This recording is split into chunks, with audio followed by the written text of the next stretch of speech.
Hello friend, welcome to Bajirao Reddy institute. Today analysis के आज के अंक में हम 30 अक्टूबर 2023 के प्रमुख समाचारों को देखते हैं। जब आज हम समाचारों पर नज़र डालते हैं तो एक कह सकते हो दुखद घटना है केरल के कोच्चि शहर की, जहां पे एक सीरियल बम ब्लास्ट हुए। एक रिलीजियस गैदरिंग थी, प्रार्थना सभा थी, उसमें जो है सीरियल बम ब्लास्ट हुए और अभी तक जो पता चला है कि 2 लोगों की जान जा चुकी है और करीब 30-32 लोग घायल हैं।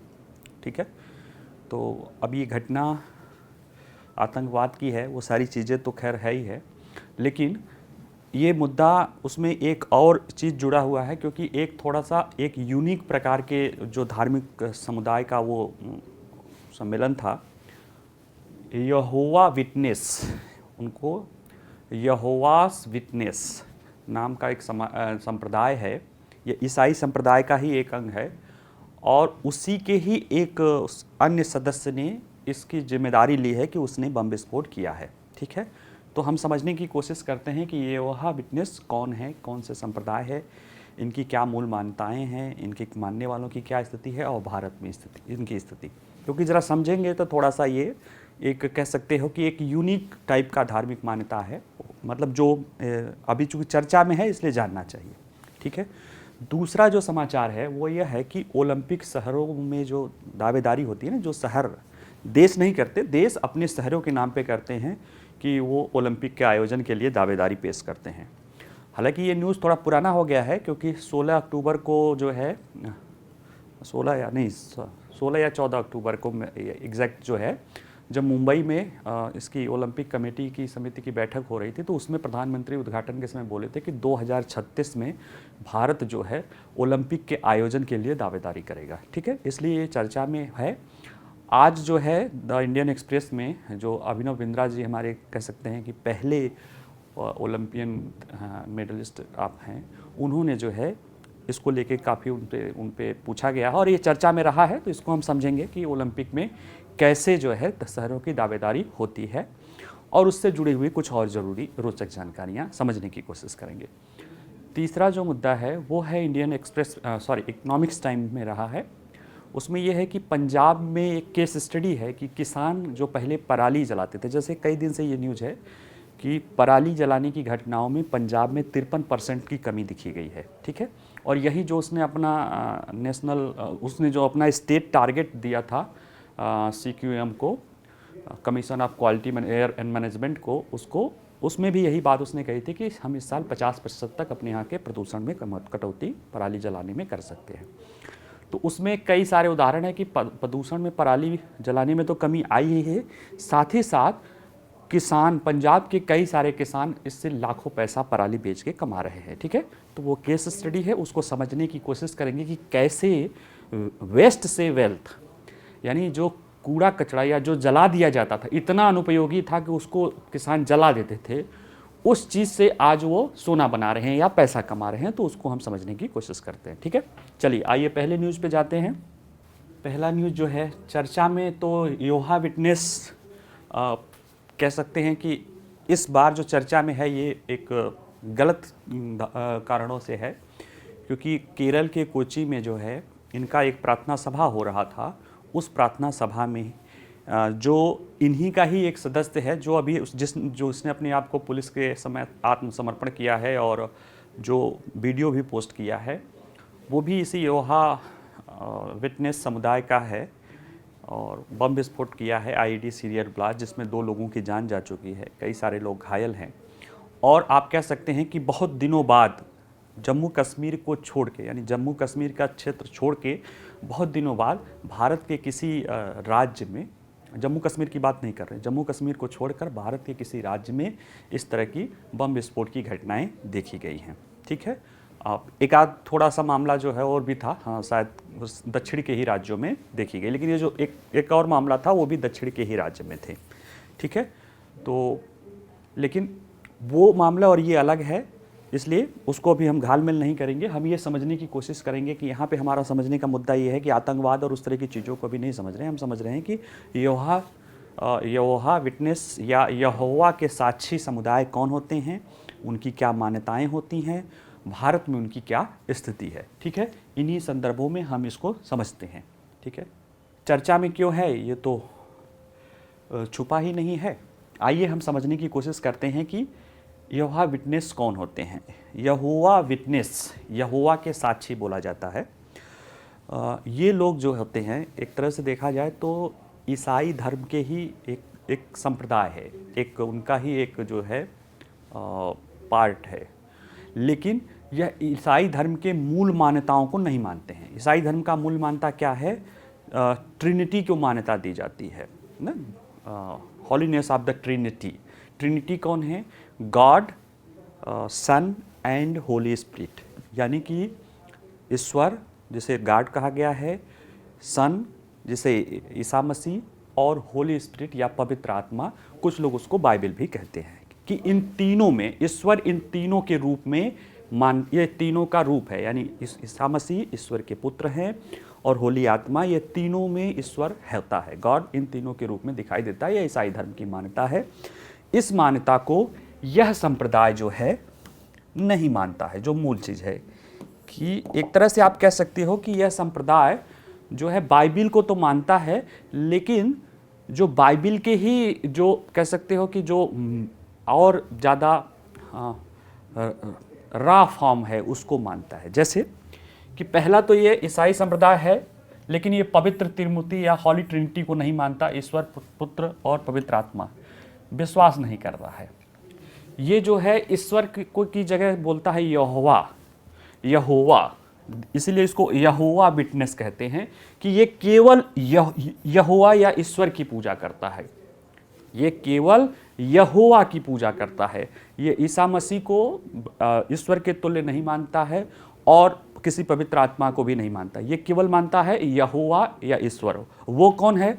वह सर्वशक्तिमान है, सच्चा है, सर्वशक्तिमान है और सृष्टिकर्ता है।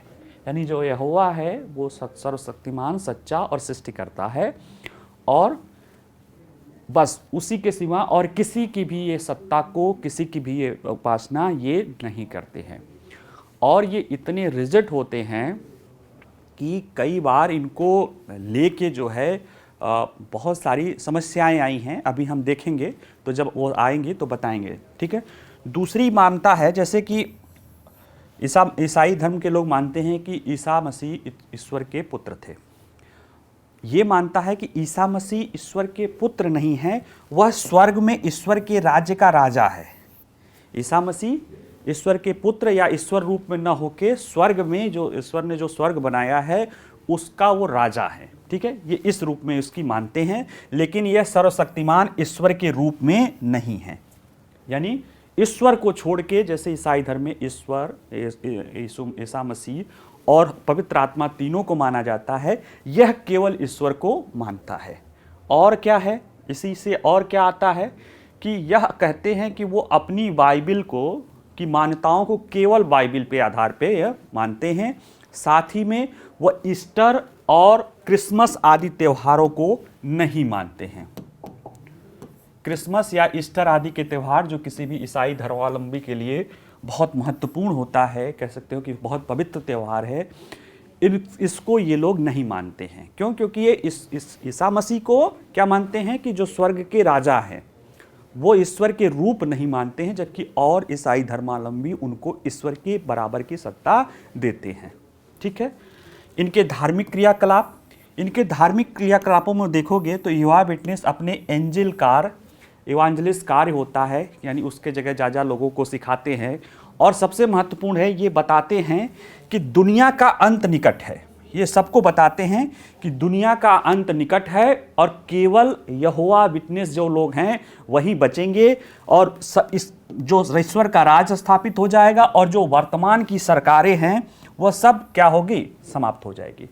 बात समझ में आ रहा है कि जो वर्तमान राज्य हैं, जो सरकारें हैं, वह सब समाप्त हो जाएंगे, सब अंत हो जाएगा, और केवल ईश्वर का राज्य रहेगा, और उसमें यहोवा विटनेस मानने वाले ही लोग रहेंगे।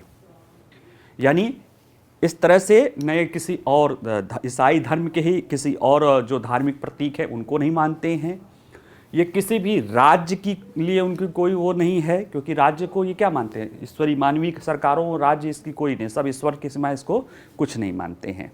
ठीक है, और ऐसे में वो जैसे, और इनकी यहाँ पे तो नहीं बता रहे हैं, लेकिन जैसे जो अभी जिसने इस घटना को अंजाम दिया है उसने बताया है कि वो खुद इसको मानने वाला है, लेकिन ये लोग ऐसा करते हैं कि ये नेशनलिटी एंटी नेशनल हो जाते हैं, किसी भी जिस भी राष्ट्र में रहते हैं उस राष्ट्र को नहीं स्वीकार करते हैं, और इनके अनुसार इनको छोड़ के बाकी सारे लोग जो है वह समाप्त हो जाएंगे जब क्या कहते हैं, जब दुनिया नष्ट होती है। इसलिए इसको लेकर इनकी आलोचना लोग, मतलब अन्य लोग जो समान, चूंकि ऐसी मान्यताएं समान तो है नहीं, तो जब सामान्य मान्यताएं नहीं हैं तो ये जहां भी रहते हैं उसकी ज़्यादातर आलोचना के ये शिकार हो जाते हैं।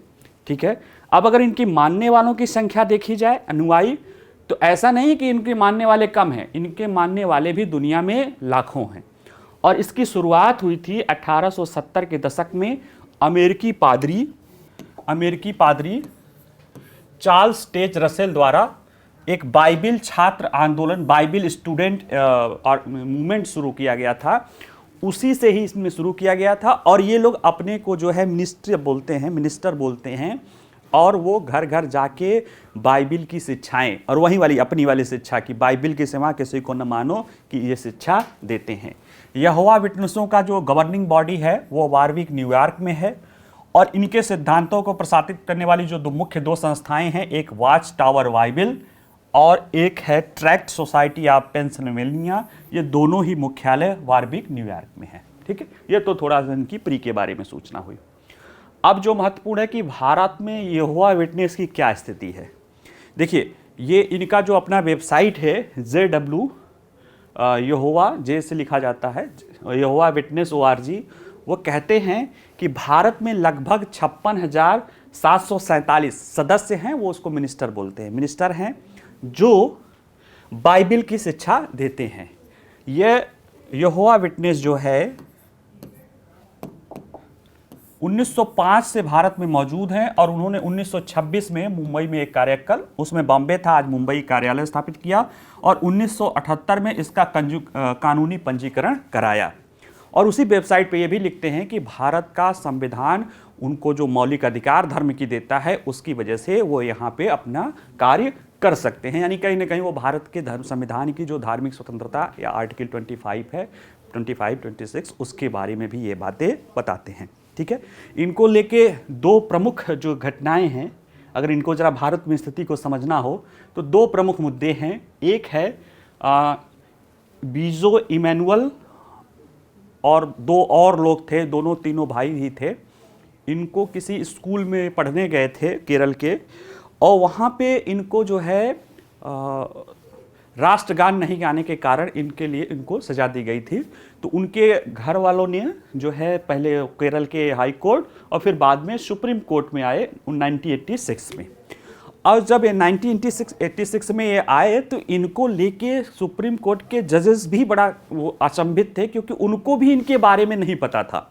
हालांकि उन्होंने बहुत सारे दुनिया के दूसरे देशों के, देखिए सुप्रीम कोर्ट क्या करता है, कंप्लीट जस्टिस करता है, पूर्ण न्याय की अवधारणा करता है, उसके लिए उसको थोड़ा सा जो स्थापित प्रक्रिया है उससे बाहर भी जाने का अधिकार है। तो वो उसने सुप्रीम कोर्ट के जजों ने बताया कि इनकी जो मान्यताएं हैं निश्चित रूप से ये हमारी बहुत सारी चीज़ों से अलग हैं, यूनिक हैं, लेकिन क्या भारत की धार्मिक स्वतंत्रता ऐसे लोगों को अपने धर्म का आचरण करने के लिए उपलब्ध नहीं है, क्या रक्षा नहीं कर सकती है। ठीक है, तो कुल मिला के ये है कि जैसे मैंने कहा ना कि कई बार मामलों में इनके कई सारे ऐसे होते रहते हैं कि इनकी जो मान्यताएं हैं धार्मिक, जैसे ये ईश्वर को छोड़ के, यहोवा को छोड़कर किसी और को कुछ महत्व नहीं देते हैं। तो जो राष्ट्रगान है ये बताया गया था, ये कहते थे कि वो भी एक तरह से प्रार्थना है। तो अब चूंकि देखिए धार्मिक स्वतंत्रता पर भी, अधिकार पर भी प्रतिबंध लगता है, लेकिन वो कुछ विशेष परिस्थितियां हैं। तो नैतिकता, मोरलिटी, हेल्थ, स्वास्थ्य, है ना, सामाजिक सद्भाव, तो इस तरह की कोई ऐसी चीज़ नहीं थी। इसलिए उसमें सुप्रीम कोर्ट ने इनको अपने धर्म के अनुसार अपना आचरण मान्यता करने की छूट उसने दी है। इसीलिए वो देखो उनकी वेबसाइट पे लिखा है कि भारत का संविधान उनको उनकी मौलिक स्वतंत्रता के साथ वो करता है। ठीक है, और जहाँ तक एक और बढ़िया मामला है, देखिए ये सब अपनी चीज़ों को लेके इतना ज़्यादा अपनी धार्मिक मान्यताओं को लेकर हैं कि ये मर जाएंगे यहोवा विटनेस, लेकिन किसी और का ब्लड नहीं लेंगे। थोड़ा सा अटपटा लग रहा होगा कि ये मरना पसंद करेंगे किसी और का ब्लड लेने से, ठीक है। और इसीलिए एक तरह से मामला 2020 में बेंगलुरु का मामला है, सुर्खियों में आया था कि एक वहाँ के अस्पताल ने एक नाइजीरिया का कोई यहोवा विटनेस नागरिक था, उसका लीवर प्रत्यारोपण किया, लेकिन न कोई ब्लड या कोई बाहरी चीज़ उसमें नहीं ट्रांसफ्यूज किया, यानी बगैर ब्लड चढ़ाए और इस तरह की चीज़ों को करके उसने किया था, तब ये सुर्खियों में था। तो कुल मिला के ये एक अलग, एक ईसाई धर्म का ही एक संप्रदाय है जो अपनी मान्यताओं के कारण, कुछ अपनी अलग पहचानों के कारण उसको थोड़ा सा समाज में एक अलग पहचान रखता है। इसको लेके कई बार विवाद भी होता रहता है, बहुत ज़्यादा नहीं लेकिन कई बार विवाद होता रहता है, क्योंकि ये इनमें जो है कहीं ना कहीं जो राष्ट्रीयता या उस तरह, क्योंकि वो खुद ही मानते हैं कि कहीं एक दिन ये जो सब सारी चीज़ें ख़त्म हो जाएगी और जो सरकारों का है ये समाप्त हो जाएगा और ईश्वर का राज्य आ जाएगा और केवल यहोवा जो उसी तरह को मानने वाले हैं, यहोवा के विटनेस मानने वाले लोग हैं, वही बचेंगे, ठीक है। तो इस आधार पे आप ये थोड़ा समझ लीजिएगा, क्योंकि हो सकता है, क्योंकि इस तरह के प्रश्न जो है कभी पूछे जा सकते हैं, है ना। चलिए अगला देखते हैं। अगला जो न्यूज़ है वो है भारत की जो है ओलंपिक, जो न्यूज़ जुड़ी हुई है वो भारत की ओलंपिक में प्रतिस्पर्धा 2036 में ओलंपिक का आयोजन कराने के लिए दावेदारी से जुड़ा हुआ मामला है। ये मामला हुआ है मुंबई में, अभी हाल ही में ओलंपिक समिति की बैठक हो रही थी, जिसमें प्रधानमंत्री जी उद्घाटन के दौरान ही उन्होंने कहा कि भारत 2036 में ओलंपिक की दावेदारी के, ओलंपिक के आयोजन के लिए दावेदारी करेगा, ठीक है। इसलिए ये चर्चा में हो गया कि आखिर ओलंपिक के दावेदारी करता है तो ओलंपिक में और कौन कौन लोग हैं। जैसे अपनी हम चर्चा में तो हो गया, तो ये भी देखना है कि 2036 में भारत के अलावा और कौन कौन से दावेदार हैं। जो दावेदार होते हैं या जो जहाँ पे ओलंपिक का आयोजन करने का चयन किया जाता है वो किस तरह से किया जाता रहा है और वर्तमान में कैसे किया जा रहा है या किया जाएगा, ठीक है। और इससे जुड़ी हुई चीज़ें जैसे कि कुछ लोग कहते हैं कि ओलंपिक का आयोजन किया जाना चाहिए या नहीं किया जाना चाहिए। जैसे कई सारे ओलंपियन जो मेडलिस्ट हैं उनमें से कुछ लोगों का कहना है कि किया जाना चाहिए, कुछ एक आध लोगों का कहना है कि नहीं किया जाना चाहिए, ठीक है। अब उनके अपने अपने मत हैं, हम उसमें नहीं जाते हैं। हम ये समझने की कोशिश करते हैं कि कैसे इसका किया जाता है, किन शहरों का चुनाव होता है, और उसी में ही आप जान जाएंगे कि क्यों लोग उसका विरोध करते रहे हैं ओलंपिक में। क्योंकि कई सारे ऐसे देश हैं जिन्होंने इस तरह के ओलंपिक के आयोजन या इस तरह के भव्य आयोजन कराने के बाद उन देश की अर्थव्यवस्था तबाह हो गई और बहुत बड़ा आलोचना झेलनी पड़ी थी, जिस कारण जो है इसको लेके ही ओलंपिक के चयन प्रक्रिया में कुछ परिवर्तन किए गए हैं, ठीक है। तो आइए हम इसको समझते हैं। तो 14 अक्टूबर को मुंबई में इसका 41वें अंतर्राष्ट्रीय ओलंपिक समिति के सत्र का उद्घाटन सत्र था। उसमें प्रधानमंत्री ने कहा था कि सार्वजनिक रूप से कहा था कि वो 2036 में ओलंपिक खेलों की मेजबानी करने के लिए भारत के इरादे, यानी इंडिया के भारत के इरादे की घोषणा की कि भारत 2036 में ओलंपिक का आयोजन करना चाहता है। क्योंकि देखिए 32 में भी हो चुका है, 28 वाला भी फिक्स हो चुका है, 24 वाला भी फिक्स हो चुका है, तो अब बचा ये 36। तो इसलिए भारत ने कहा कि अब हम 36 वाला ही जो है आयोजन में हम भागीदारी, हम अपने यहाँ आयोजन के लिए दावेदारी करेंगे।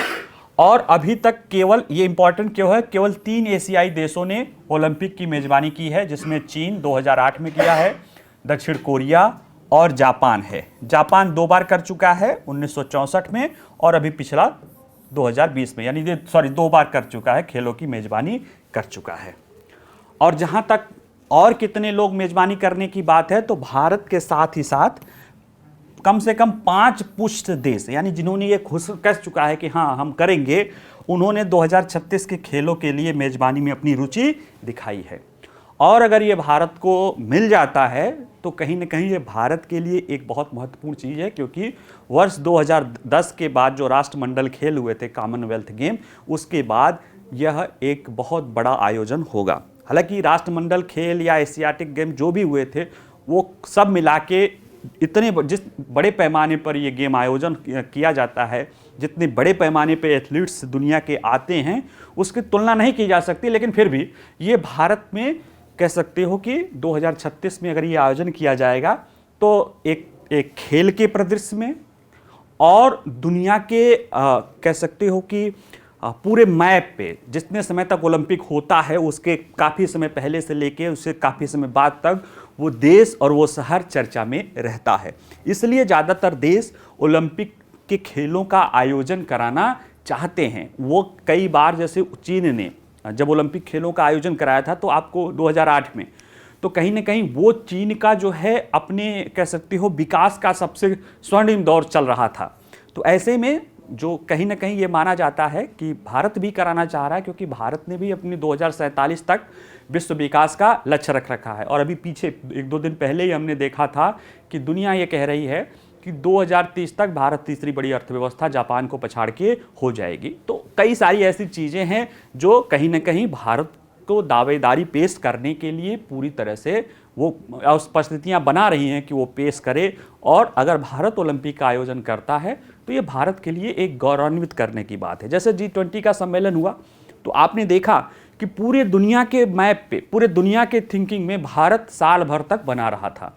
और भारत के G20 सम्मेलनों का जो सरकार ने पूरे भारत में आयोजन करा के पूरे भारत के लोगों को एक कूटनीतिक या वैश्विक मुद्दे से जोड़ा।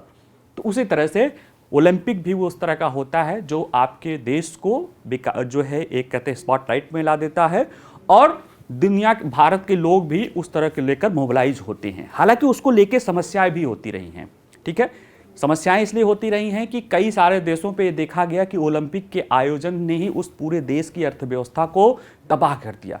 ज़रूरत से ज़्यादा खर्चा, उसमें जो बोली लगाने की प्रक्रिया यानी भ्रष्टाचार, और कह सकते हैं कि उसके बहुत सारे मामले, जैसे चीन ने आयोजन तो किया, सब कुछ ठीक है, लेकिन आयोजन के दौरान ही चीन के कई सारे मुद्दों का अंतर्राष्ट्रीयकरण हुआ और चीन पे बहुत आलोचना हुई। इसलिए हमारे यहाँ 2 ग्रुप है, किसी भी यहाँ की ओलंपिक करना चाहिए या नहीं करना चाहिए, ठीक है। हमें उस पर अभी नहीं जाना है, अभी बहुत दूर की बात है, जब आएगा तो देखेंगे। हमारा मुद्दा ये है कि देखें और कौन लोग हैं। देखिए, भारत को छोड़ के जो स्पष्ट रुचि रखने वाले, भारत तो है ही है, मैक्सिको है, इंडोनेशिया है, तुर्की है, पोलैंड है।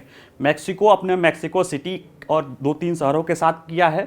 इंडोनेशिया अपना, हालांकि उसकी राजधानी जकार्ता है, लेकिन वो एक नई राजधानी बना रहा है, उसके नाम पे वो अपना आयोजन कराना चाह रहा है। तुर्की है, वो इस्तांबुल में कराना चाह रहा है। पोलैंड है, वो वारसा में जो है कराना चाह रहा है। यानी जो ओलंपिक खेलों का आयोजन होता है वो शहरों के आधार पर होता है। भारत ने आयोजन कराना चाह रहा है, लेकिन भारत ने अभी ये नहीं तय किया है कि वो किस शहर में कराना चाह रहा है। लेकिन अगर जो ओलंपिक के अभी नए मानदंड है उसके अनुसार पे तो फिट दिल्ली ही बैठेगा। क्यों, अभी उसको देखेंगे, ठीक है। इसमें जो अभी तक हैं, मैक्सिको एकमात्र देश है जो 1968 में इन खेलों की मेजबानी कर चुका है। और बाकी जो बोलीदाता हैं यानी और जो लोग हैं उसमें मिस्र है, सियोल है, चीन है, कतर है, हंगरी है, इटली है, डेनमार्क है, कनाडा है और जर्मनी शामिल है। यानी ये सब भी देश हैं, लेकिन ये 5 देश तो खुल के हैं। यानी जो 4 ये तुर्की, इंडोनेशिया, मैक्सिको, इंडोनेशिया, तुर्की, पोलैंड और भारत, ये लोग खुल के दावा कर चुके हैं 2036 के ओलंपिक खेलों के लिए। अब ये है कि मेजबान देश का चयन नए दृष्टिकोण से कैसे किया जाता है। उसके पहले थोड़ा सा पुराने दृष्टिकोण पे समझ लेते हैं। देखिए, पहले क्या होता था कि जैसे जिन देशों को जिन शहरों के आधार पे करना होता था वो ओलंपिक समिति में अपनी बातें रखते थे। फिर इसके बाद ओलंपिक समिति उन शहरों के इंफ्रास्ट्रक्चर और उस परिस्थितियों को जांच करती थी। इसके बाद बोली लगती थी, जैसे जो भी दावेदार हैं वो बोली लगती थी। बोली लगने की प्रक्रिया में ज़्यादातर देश जो है बहुत ज़्यादा पैसा लगा देते थे कि उनको मिल जाए, उसमें भ्रष्टाचार आदि की शिकायतें भी देखी जाती थी। और जो अमूमन रिपोर्ट आए हैं उसमें यह देखा गया है कि ओलंपिक के आयोजनों में लगभग 12 से 13 अरब डॉलर, यानी आज अगर गुणा करें तो लगभग 1 लाख सवा लाख करोड़ रुपए का खर्चा एवरेज आता रहा है। किसी कहीं कम कहीं ज़्यादा यही आता रहा है, ठीक है। तो इसलिए इतनी बड़ी राशि को खेल आयोजनों पर खर्च करने को लेकर कई सारे देशों ने तो अपने कहते हैं ना कि शौक में जो है आयोजन तो करा लिया, लेकिन उसने उस देश की पूरी अर्थव्यवस्था को ही तबाह कर दिया। हम नाम नहीं लेंगे, लेकिन ऐसे उदाहरण हैं। और कई बार इन खेलों के आयोजन में बहुत सारे भ्रष्टाचार के भी मामले आए। हम उसका भी नाम नहीं लेंगे उस देश का, लेकिन आप लोग समझ गए होंगे कि कौन ऐसा देश होगा जो इस तरह की चीज़ें करता होगा या कर सकता है सबसे ज़्यादा। ठीक है, जिसमें आयोजन हुआ होगा वही देश है। ठीक है, तो ये समस्याओं से ग्रस्त था। ठीक है, और अब उसमें क्या होता था कि एक तो कि जरूरत से ज़्यादा खर्च होता था, नए नए वो सारी चीज़ बनते थे, इसलिए पब्लिक रिएक्शन बहुत अच्छा भी नहीं रहता। कई जगह तो विरोध होने शुरू हो जाते थे सरकारों के। उसको ध्यान में रखते हुए जो है अब नया जो है 3 मुख्य पहलू के आधार पे इसका करने की बात है। देखिए, इसने जो है ना अब इसने जब से चयन करने के लिए, जैसे ओलंपिक समिति ने आदर्श वाक् मोटो बदल दिया है।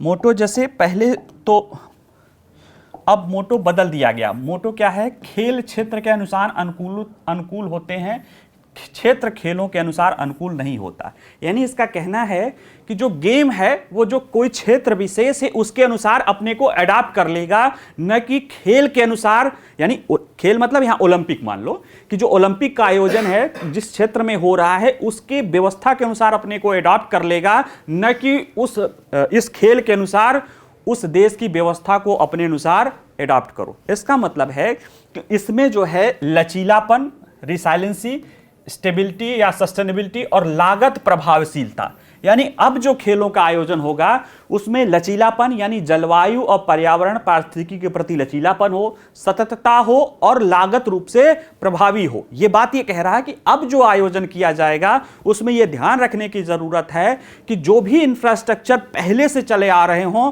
वह हो, या जो अस्थायी प्रवृत्ति के हो, या जो नए इंफ्रास्ट्रक्चर ग्रीन इंफ्रास्ट्रक्चर बनाए जाएं वो केवल खेलों के लिए न हो, उनका उपयोग उन शहरों के या उस अर्थव्यवस्था के दीर्घकालिक उपयोग में किया जाए। ठीक है, अगर आपने कोई चीज स्टेडियम बना रहे हैं, अगर पहले से है तो स्थायी बनाइए, कोई होटल बनाए, कोई बिल्डिंग बनाइए, बाद में पता चला उसका कोई उपयोग ना हो, तो इस तरह ना हो। अगर आपको नया डेवलप करना है तो आप उस तरह से डेवलप करिए कि उसका इस्तेमाल खेलों में हो और वो भविष्य के लिए भी हो जाए। इस तरह की चीजें, उससे क्या होगा कि जो बहुत ज्यादा एक्स्ट्रा खर्चा आता था ना, जो पहले की चीजें हैं उसी के अनुसार हो जाएगा, और जो भी व्यवस्था बनेगी वो कहीं ना कहीं पर्यावरण अनुकूल होगी। और ये नियम जो है 2030 यानी 32 तक तो हो ही गया, 2030 के बाद से जो भी ओलंपिक के आयोजन होंगे उन सब के लिए यही पर्यावरण अनुकूल जो है, जो इंफ्रास्ट्रक्चर की बात कही जा रही है कि यही कह रहा कि खेल जो है जो भी क्षेत्र होगा उसके अनुसार अनुकूलित होंगे, न कि खेलों के अनुसार क्षेत्रों को अनुकूलित करने की बात। यानी खेल आयोजन करना है तो एक नया शहर बसा दो, ऐसा नहीं है। अगर नया शहर बचा रहे हो तो सिर्फ खेलों के लिए ना हो, यह हो कि उनका भविष्य में भी उपयोग किया जा सकता है। कई सारे ऐसे स्टेडियम बना दो, बहुत सारी चीजें बना दो, बिल्डिंग बना दो, है ना, एयरपोर्ट बना दो, जिनका कोई इस्तेमाल बाद में ना हो या बहुत कम हो, तो वो उचित नहीं है। ठीक है, और साथ ही साथ इसमें एक बात और किया गया था कि जो एक लिमिट थी कि 7 साल पहले ही आयोजन हटा दिया जाता है, उसको हटा दिया गया है। अब इसके आधार पे इनमें 2 चरणों वाली प्रक्रिया होती है। एक सतत संवाद यानी सस्टेनेबिलिटी डायलॉग होता है, और एक टारगेट संवाद।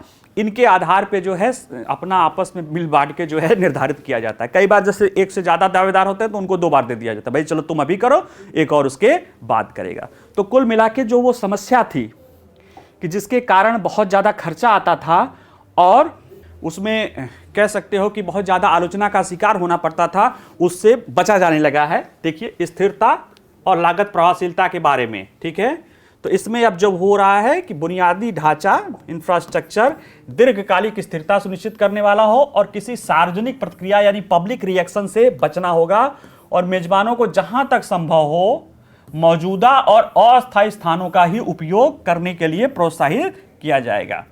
अगर नया आयोजन स्थल मौजूद विकासात्मक योजनाओं के अनुरूप होना चाहिए और खेलों की परवाह किए बिना भी उसका दीर्घकालिक औचित्य होना चाहिए।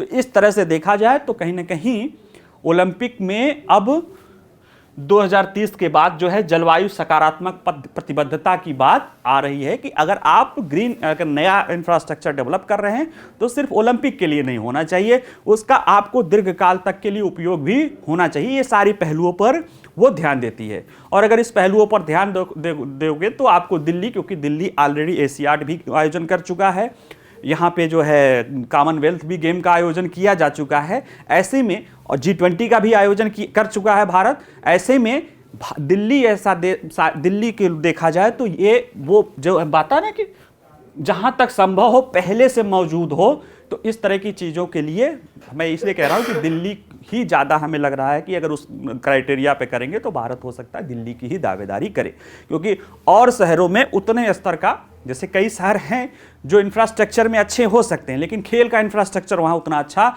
न हो, तो इसलिए जो है दिल्ली की ही संभावना ज़्यादा रहेगी। अगर भारत करेगा भी तो करना चाहिए। ठीक है, अगला न्यूज़ है पंजाब। एक पॉजिटिव न्यूज़ है कि कैसे हम अगर अपने दिमाग को, जैसे हम अपने दिमाग को इस्तेमाल करें और हम अगर चुनौती को, आपदा को अवसर बनाएं, तो कैसे जो एक बहुत समाज नहीं करो, एक पर्यावरण या देश के लिए एक नुकसानदायक, किसानों के लिए भी नुकसानदायक एक चीज़ थी, आज वो उसी किसानों के लिए, उसी कृषि, उसी देश के लिए लाभदायक भी हो सकती है। केवल हमें अपनी सोच को बदलने की ज़रूरत है। उसी तरह का एक सकारात्मक उदाहरण द इकोनॉमिक्स टाइम्स में है। पंजाब के किसान पराली बेचकर सोना कमा रहे हैं। तो सोना नहीं मतलब मोटा तगड़ा पैसा कमा रहे हैं, एक फिगरेटिव बात में कही गई है। इसमें यह है कि कई सारे किसान जो है, उसमें एक किसान की भी चर्चा है और भी बहुत सारे किसानों की चर्चा है। उसमें क्या कर रहे हैं कि ये जो धान का पुआल होता है ना, इसको पुआल को देखो, एक ऐसे बेलर मशीन आ रही है जिसके लिए पंजाब सरकार छूट भी देती है। वो बेलर मशीन से पराली को इकट्ठा करके कंप्रेस्ड करके दबा लेते हैं ताकि उनको ले जाना आसान हो जाए दूर तक। उसको कई सारे, उसको अच्छे रेट पे, यानी 1 कुंटल पराली का रेट अभी 180 से 200 रुपये है, और ये लोग कहते हैं कि अगर थोड़ा दिन और रुक दिया जाए तो 250 से 300 रुपये कुंटल जो है ये पराली के बेल का जो है मिल सकता है। इसमें कई जो ट्रैक्टर वाले, बेल बनाने वाले हैं, वो जो है लाखों रुपए कमा रहे हैं। यानी साल भर में उन्होंने 15 लाख रुपया लगाया, वो खर्चा निकलने के बाद भी 15 लाख रुपए, जो एक उदाहरण है, उसको बचा है। तो कहीं ना कहीं जो हमारे लिए क्या थी आपदा, जो हमारे लिए क्या था पर्यावरण संकट, आज वो हमारे लिए सोना दे रहा है। और साथ ही में इसी को जो एक तो पैसा दे रहा है, और ये पैसा देकर लोग खरीद क्यों रहे हैं? कुछ लोग पशुओं के लिए चारा खिला रहे हैं, कुछ सरकार ने व्यवस्था की है कि इसका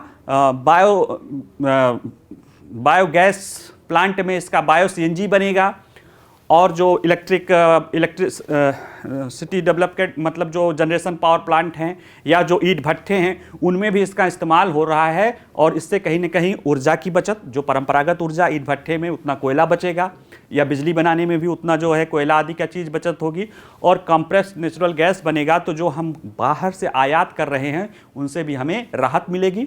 यानी ये आम गुठली बेच के भी ये दाम कमा रहे हैं। चलिए थोड़ा सा इसको समझ लेते हैं। पराली का नाम सुनते ही इस समय तक सांस फूलने लगती थी दिल्ली, अभी भी है, लेकिन वो पंजाब से नहीं आ रही। पंजाब के किसान अब पराली, जो कि एक बहुत बदनाम कृषि उत्पाद है, अक्सर आग लगा दिया जाता है, बेचकर मोटा पैसा कमा रहे हैं। ठीक है, और इसी एक पराली बदनाम था, और पराली के कारण पंजाब के किसान बदनाम थे, क्योंकि उनकी मजबूरी थी कि धान के बाद गेहूं बोने में बहुत कम समय मिलता है, इसलिए उसको कुछ नहीं करके तो जला के अपना गेहूं बोते थे, जिसके लिए बहुत, मतलब पूरा एनसीआर का क्षेत्र भाई प्रदूषण होता ही था। लेकिन भाई अब उनकी मजबूरी, किसानों की मजबूरी कि किसान जो है उसका क्या करे।